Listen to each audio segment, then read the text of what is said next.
I've always wanted to get into fencing. Yeah, it always looks kind of fun.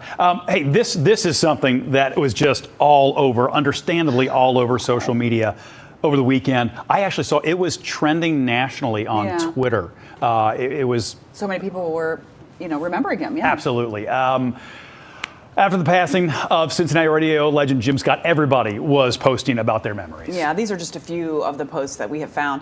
Jim passed away on Friday. Wife Donna broke the news of his passing on Facebook Saturday, saying her husband, quote, continued to spark joy in everyone he met. Jim Scott spent nearly 50 years on Cincinnati Airways. Think about that, 50 years. Yeah. He served as the honorary Grand Marshal of the Reds opening day parade this year. He had marched previously in the parade for the past 50 years on what he called his favorite day of the year. Jim, a friend of the station, he's come into the program with us many times. I know he did a lot of work with St. Vincent de Paul. And a lot of work with the Salvation Army as well. That's good. So he would come in. I'm not kidding. He would hand us, and even the production assistants, people behind the camera, he'd give us money, and he'd say, put it into them. I want you to put this in the kettle, but I also want to challenge you to try to, double it. Get somebody else to try to get that money that folds to go in the kettle, not just the kind that jingles and everything. But he was a good person. He was just a great guy, and incredible. I think understood the responsibility might not be the right word, but maybe it is the right word that he had in the community, because he was such a trusted voice and was so important, and he did not take that for granted and used that to really raise money for different campaigns and just try to make every single person that he came in contact with feel important. You know what I mean? Can I tell you a personal story about him too? Please. Back when I wrote my play years ago about my brother and my family, his son played my father in my play. I never knew that. Yeah. Jim. I never knew that. So he had me on his show to talk about the play and talk about mental illness and schizophrenia and different things. And I mean, that certainly helped us get more people the word out about, that it was Fringe Festival, that it was going on, because you put that on 700 WLW, a lot of people are going to hear it. So it was very kind of him, and his son Scott is very great too. Well, and just to use that platform for something like that. For something like that. That's and knew what was going on in the community, and just was so kind to me. So. Yeah. And handled his battle with ALS just with grace, and his family. Just unbelievable. Just a kind person soul. that understood the community, understood the importance of. Yeah. Rest in peace, Jim Scott. Rest in peace, Jim Scott. It's 8:04 now. Construction officially starts today at the Duke Energy Center. Lots going on. Massive renovation. It'll take up to 18 months to complete. There'll be a new exterior, more space for shows and exhibits, and a new rooftop deck. During the construction, Elm Street will be closed between 5th and 6th, and of significance, it will not reopen. Right, because Elm Street is just that. That's gone from 5th to 6th. It's not going to be there anymore. Because they're going to build that, an area where you'll be able to walk around and that. Yeah, even like a little dog park maybe over there. I was just reading on, and some different things. So I mean, you have to imagine. So I come into downtown a lot on the 6th Street Viaduct. Yep. Which means which I empty in onto 5th Street as I come in. Right. So you go through Central is the first light you go to, and that next street is Elm, where if you wanted to go north into downtown, maybe you're going up to 7th ahead of the Aeronaut or something like that. Elm's what you would take. Yeah. No longer. No longer. If you'll have to go into Vine Street and go north that way, which is what the initial, I guess, detour will be like. But that's permanent. That's something to get used to. Correct. Adjustment phase that we're in right now. Not going away. Speaking of an adjustment phase, yes, Gladys, the Cincinnati Zoo's 11-year-old gorilla, has her titanium cast removed. Yeah. Oh my gosh, so cute.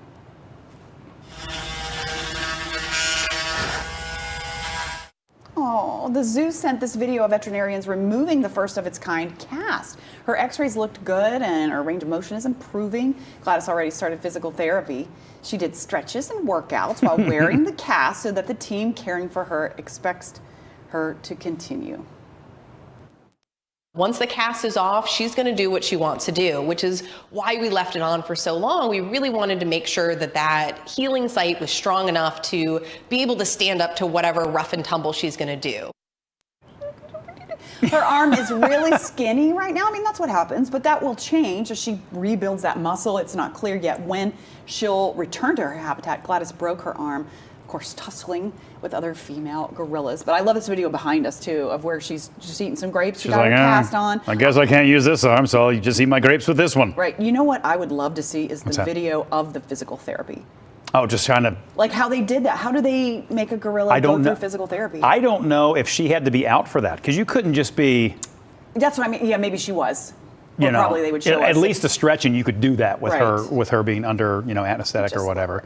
But yeah, it'll still be a while before she's back out, as you heard, because they want to make sure that arm is, in case she has to get rough and tumble again, she'll be ready to go. Amazing work. Yes, they do. Well, speaking of which, we love the zoo so much, not one store, but two. A big homecoming at the Cincinnati Zoo as Sabu, the bull elephant, is back at the zoo after spending the last 2 years at the Columbus Zoo on a, quote, breeding trip. Sabu arrived in the United States in 1991, now weighs more than 10,000 pounds. Sabu won't have to wait too long, by the way, to explore the zoo's new pachyderm habitat. The zoo's new elephant trek will open to the public in the early fall. In fact, 5 elephants, I was reading, are already stomping around the new space. I cannot wait until that opens and we can see it. I can't too. I'm just so excited for them, and it just looks remarkable how much more room they're going to have, and they'll be so happy. And there'll be some other little critters in there that I guess will be something they'd be sort of accustomed to if they were out in the wild. Do you remember? Of course you do. When we got to get in with the elephants, unbelievable.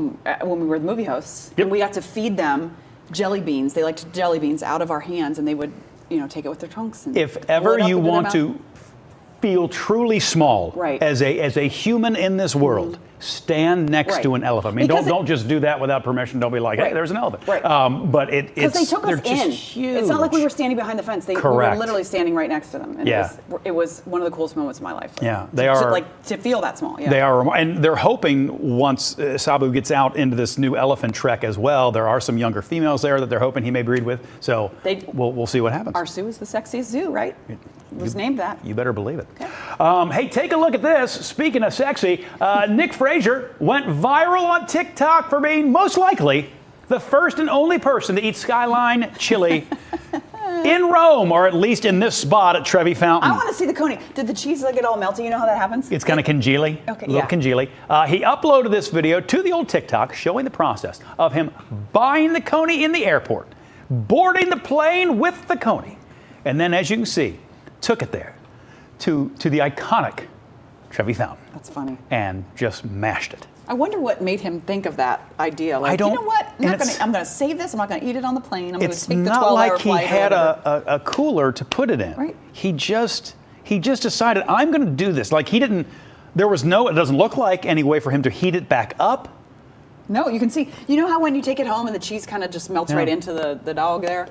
That's all right, as long as he's didn't get food poisoning or something. As far as we understand, Nick is doing just fine.